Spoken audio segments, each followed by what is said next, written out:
Congress party निरंतर अंकिता भंडारी के न्याय के लिए लड़ती रही है और अंकिता भंडारी के साथ अन्याय करने में जो बहुत बड़ी भूमिका प्रेमचंद अग्रवाल जी की थी, जो तत्कालीन कैबिनेट मंत्री भी थे, उनकी कुर्सी क्यों गई? उत्तराखंड की इस बेटी जिसके प्राण जा चुके हैं, उसके न्याय के लिए हम सबको खड़ा होना है और कांग्रेस पार्टी पूरी तरह से खड़ी है और न्याय की मांग करेगी।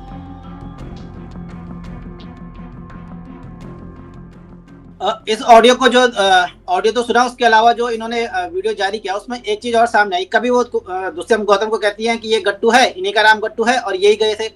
फिर वो कहती है कि नहीं नहीं मैंने सुना था। मतलब उनके विरोधाभास इतने ज्यादा हैं। कभी वो कहती है कि ये मेरे भाई जैसे हैं। बहुत सारी ऐसी चीजें हैं जिसके आधार पे क्या ये ऐसा तो नहीं लगता कि ये सिर्फ सुर्खियां बटोरने के लिए या कुछ इस तरह का? नहीं, देखिए ये मामला दरअसल शुरू कैसे हुआ। भारतीय जनता पार्टी के नेता तो है ना सुरेश राठौर, उन्हें सस्पेंड कर दे, आप कुछ भी कर दीजिए, मगर पूर्व विधायक तो है ना। अगर उनकी ये प्रेमिका है, पत्नी है, वो कोई विषय ही नहीं है। आज के जमाने में जब लिव इन रिलेशनशिप्स को मान्यता प्राप्त है तो ये तो विषय नहीं है कि वो महिला कौन है। उनको कटघरे में ना खड़ा करा जाए, मेरा आपसे निवेदन है। और दूसरी बात, जो बात उन्होंने कही है उसमें जो ऑडियोज उन्होंने सुनाए हैं वो तो सुरेश राठौर के ऑडियोज है, जो सुरेश राठौर से वो बात कर रही हैं।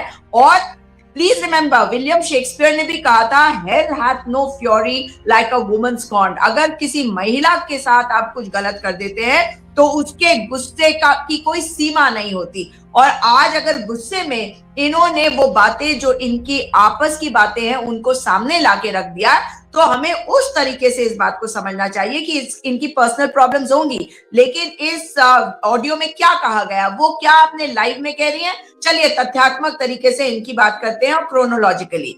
पहली बात, वो कई दिनों से ये सुरेश राठौर और उर्मिला राठौर का प्रकरण चल रहा था और जब उन्हें कोई रास्ता नहीं दिख रहा था तो उन्होंने उनकी ऑडियोज वायरल कर दी।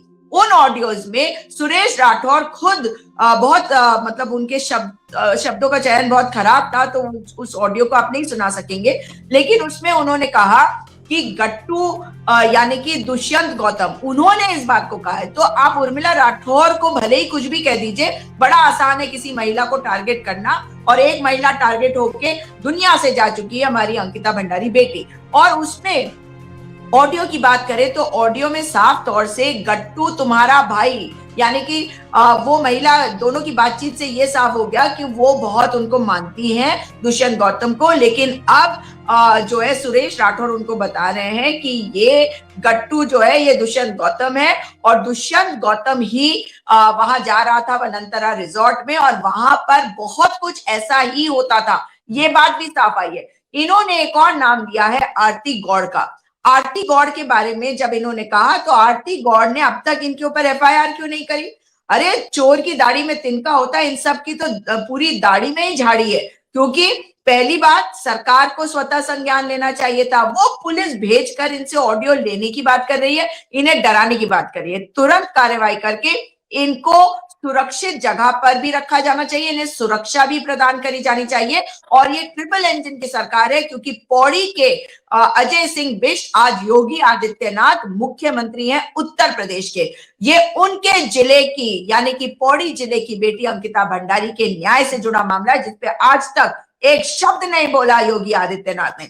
अब सहारनपुर जो उत्तर प्रदेश में है, वहां पे अगर कोई महिला ने इस बात को कहा है तो उनकी सुरक्षा उनकी जिम्मेदारी है। अब आ जाते हैं उत्तर प्रदेश में, उत्तराखंड में। उत्तराखंड में डबल इंजन वाली सरकार का ये जो दूसरा इंजन है, इसकी बात करते हैं। यहाँ मुखिया ने कहा कि भाई पूरा न्याय मिलेगा, अंकिता भंडारी को नहीं मिला। पैरवी में कमजोरी, वकीलों को बदलने के लिए अर्जी ये माता पिता ने भी करी थी। और इस सब से ये पता चलता है कि अंकिता भंडारी का न्याय आधा अधूरा है। जब वो हाई कोर्ट जाएगा, सुप्रीम कोर्ट जाएगा, केस कितना कमजोर होता है ये पूरी तरह से हमें दिखता है। लेकिन अगर इन्होंने कहा है कि आरती गौड़ जो वहां जिला पंचायत सदस्य बताई जा रही हैं और उनका नाम पहले भी आया था, जिस वक्त ये घटना घटी थी उसके बाद जब जांच हो रही थी तब उनका नाम भी आया था।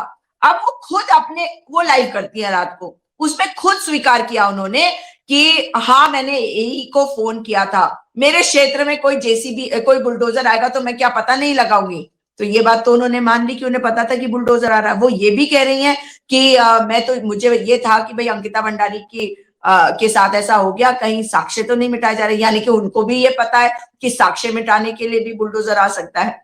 तो अब रेणु बिष्ट भी तो इसमें संदिग्ध हो गई ना, यानी कि कहीं ना कहीं अगर तीनों की बातों को जोड़ ली जाए तो राठौर का कहना है कि उर्मिला राठौर का कि ये जो पूरा प्रकरण है इसमें आरती गौड़ की भूमिका संदिग्ध है कि वो जो बुलडोजर है उन्होंने मंगवाया और उनको पता है ये सारी बातें। तो चलिए अगर उन्होंने फोन किया, ये पता लगाया, तो खुद ही एडमिशन है उनका, तो उनको हिरासत में नहीं लिया जाना चाहिए। और रेणु बिष्ट जिनको बचाया भारतीय जनता पार्टी ने, टिकट देके विधायक बनाया, क्या उनसे पूछताछ अब नहीं होनी चाहिए? अगर अब ये दोनों महिलाओं को भेजकर भाजपा आरएसएस ने इस तरह का कोई कुकृत्य कराया, ये तो केवल जांच में बाहर आएगा, आप और मैं बैठ के तो बता नहीं सकते।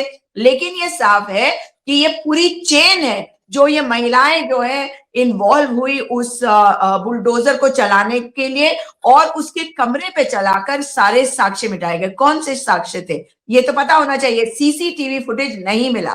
क्यों नहीं मिला? जब वहां पे चौहान जी एसएसपी थे, उनको तुरंत हटा दिया था, कुछ दिनों के बाद हटा दिया था, करीबन मेरे ख्याल से 1-1.5 महीने के आसपास हुआ होगा। उनको हटाकर श्वेता चौबे को वहां पे एसएसपी बनाया गया था। जब श्वेता चौबे वहां पे गई तो उस वनंतना रिजॉर्ट में विद इन 48 आवर्स आग लगी थी।